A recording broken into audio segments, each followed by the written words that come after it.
another opportunity about the huge differences on the pledges. For example, from last year to this year, and from 2019 to 2020. Thank you. Thank you very much, Argentina.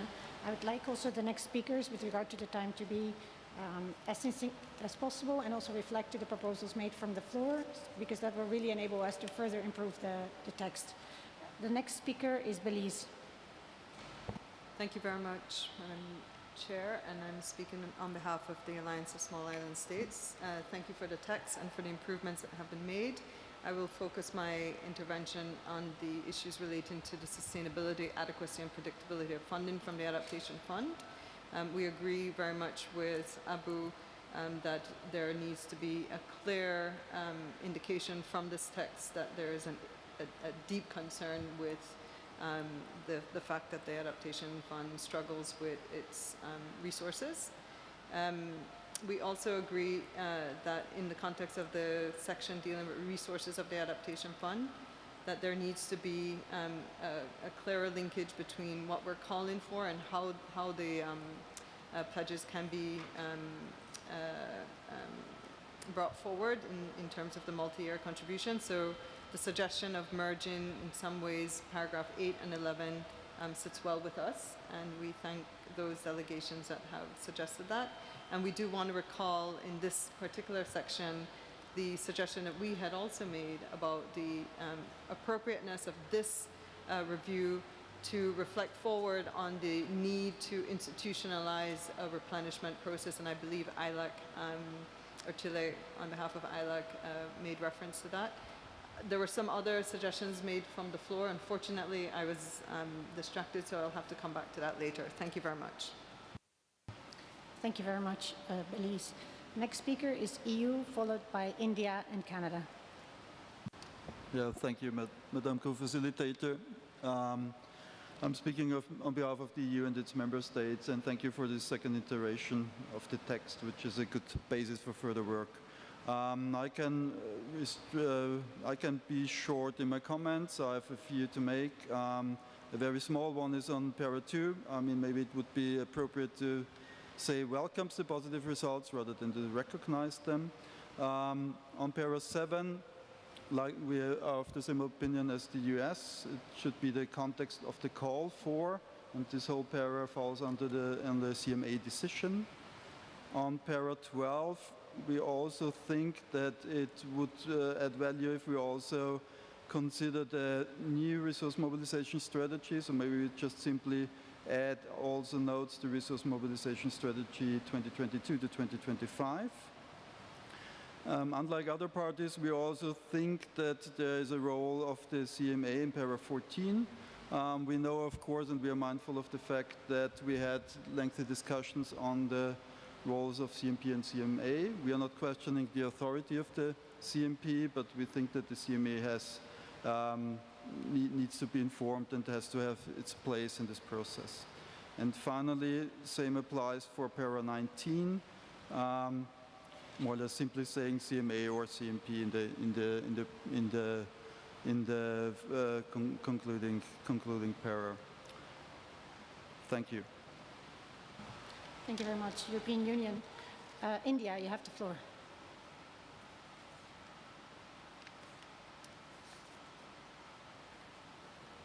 Thank you for the floor, Madam Co-Chair. So India has 3 specific suggestions. So first, India would like to support the position taken by African group, and the amount of outstanding pledges needs to be mentioned for the sake of transparency. So the earlier number, USD 174.6 million, should be inserted in the para 7. So that's first. Second, given the distinctive feature of the fund is its full cost grant-based financing. So for para 12, we suggest that in the last line, the Adaptation Fund Board to continue this effort to mobilize grant-based finance from a variety of sources. So we suggest to insert 2 words, grant-based. Third, in the para 17, we suggest to insert in the end, the following line: in line with the grants-based principles of adaptation fund. So that's it, thank you. There are 3 suggestions from our side. Thank you very much, India. Next speaker on my list is Canada, followed by Chile and the US. Thank you, co-chairs, and thanks for your work drafting a solid second draft. I'll be short. I think we would like to note that last year we explicitly welcomed the participation of parties to the Paris Agreement in the review process. We further, specifically related to the text, agree with some of the comments that were made with my US counterpart, particularly on paragraph 7. The doubling is more of a CMA issue. And then on paragraph 14, we would also encourage that the report be sent to the CMA at its 5th session. Thank you. Thank you very much, Canada. Very clear points. Next speaker, Chile. Thank you, co-facilitator. Very brief, because I forgot to mention before, that regarding paragraphs 14 and 19, and since Latin American countries are part of both the Kyoto Protocol and Paris Agreement, we believe that CMA has to be incorporated and participating in all these activities, and in this sense we support the UE intervention among others on this point. Thank you very much. Thank you very much, Chile. United States. No, yeah. Yes, thanks very much, co-facilitators, and apologies for coming back. I just wanted to respond to a few of the other things that have been raised to make sure that our views were reflected with regard to what some of the other comments have reflected.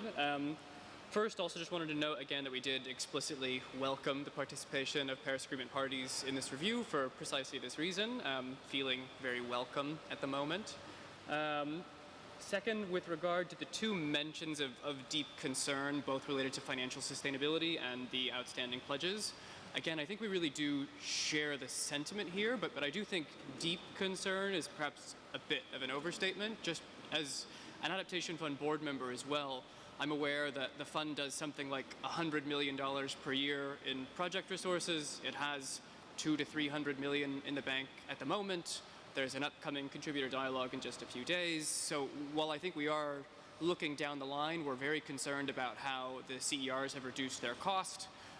We're looking forward to the provision of the share of proceeds from Article 6. But I wouldn't say our concern is necessarily deep at the moment, given that the resource stream that we know is available to the fund and what we expect them to be able to do in terms of pipeline in the coming years is sort of more or less in line with what they have. And as folks continue to submit project proposals to the fund, that may change, but I think for now the fund is sort of in a pretty good financial place, generally speaking. Third, on paragraph 9, with respect to the inclusion of specific numbers or more alarmingly countries, I think I would agree with what our colleagues from Switzerland have said on this. This typically just isn't how we do things, first of all, and second, I think, again, having a sort of more general, we agree with the sentiment that those pledges should, of course, be delivered, and I can assure you from the US side that we are absolutely working on that as hard as we can at the moment and intend to absolutely get as much of that out as possible as soon as possible here. With regard to paragraph 12, as well as the comments made on 7, 8, and 11, these all sort of seem like similar issues to me, and frankly, these are matters that really are addressed in the resource mobilization strategy of the fund, the new one in any case. I wonder, frankly, if we might just even collapse them, particularly with regard to the increases of voluntary contributions, multi-year contributions, innovative sources. I've messaged the co-facilitators with a text proposal here based on the medium-term strategy. So I wonder if once folks sort of see that, if we'll see those same issues reflected there, recognizing we don't want to micromanage the board who's already taken a decision on this issue. And then last but not least, welcome the clarification from our ILAC colleagues with regard to paragraph 18 on regional engagement. I'm actually a little surprised to hear about the Spanish language element. My understanding is that the Adaptation Fund already does this from a Spanish perspective and is working to continue to expand their use of official languages. So happy to hear your clarification on that. Would also be happy to hear from the board secretariat itself on the languages that they do currently support. While we continue to appreciate the strengthening in that regard, I think we're also We recognize that the Secretariat is strapped for staff capacity, and expanding to more languages is, of course, very difficult, but I believe they already do at least Spanish, if not others. Thank you. Thank you very much, United States. And if there's time, perhaps the Secretariat can clarify. For now, I continue with the speakers list. Next speaker is China, followed by South Africa. Thank you, Madam Co-Facilitator. China strongly support the intervention made by South Africa and India. The problem that adaptation face is not only the sustainability but survival. It's only like, as I said yesterday, it's only 500 million left on the balance sheet. So, yeah, I just want to share the concern, deep concern of the survival of this fund. And the people around the world come to this room, and we are taking hours to discussing on not trillions, not billions, but millions. But, you know, it's quite disappointed. Thank you. Thank you very much, China. South Africa, followed by Nepal. Thank you. I'm sorry, just to take the floor on a procedural point. I'm not quite sure I agree with the interpretation of the US and Canada about welcoming parties to the Paris Agreement to the review. Again, whatever decision we did take in Glasgow still abides by the rules of procedure of the CMP, which only allows observers to make comments. And given the fact that we are in a decision-making process, we do not support the comments made by observer parties to the Kyoto Protocol as part of this review. If the US and Canada wish to make comments, I suggest that they wait until the CMP concludes its review, and then you can do it. But this is quite a fundamental issue for us, so we are not in a position to consider the comments or any textual amendments made by observer parties. Thank you.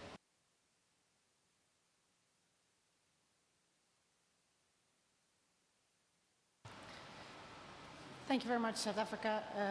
Noted, we'll further reflect. Next speaker is Nepal. Thank you, Madam Co-Facilitator.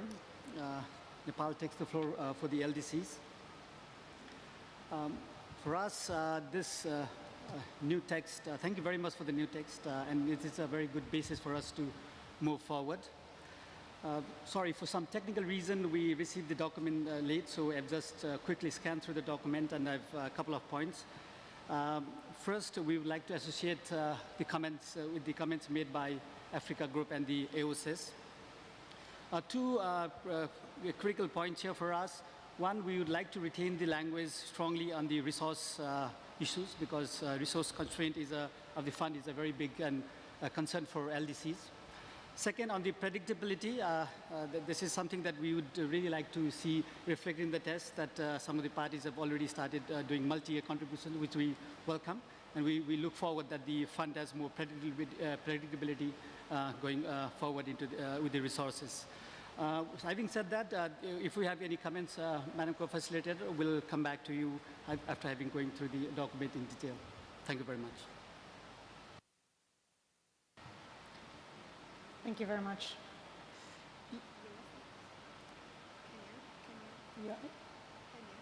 Kenya, please, you have the floor.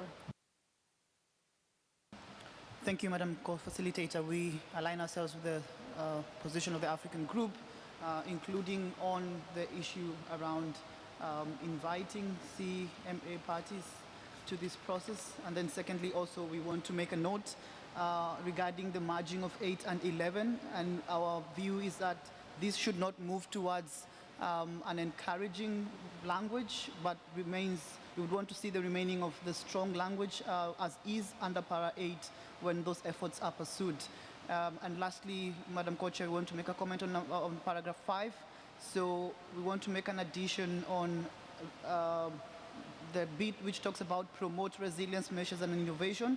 We want to insert adaptation, resilience measures, and innovation. So we insert adaptation of, just next to promote. Thank you very much. Thank you very much, Kenya. Well noted. Norway is the next speaker on my list. Thank you, Madam Chair, and thank you for this new draft, which we find very useful. Just as a reflection to the statement of South Africa, with observers in the room, and if observer statements is endorsed by members, it should be accepted. So I would just take the floor to say that we endorse the statements made by US and Canada. Thank you. Thank you very much, Norway.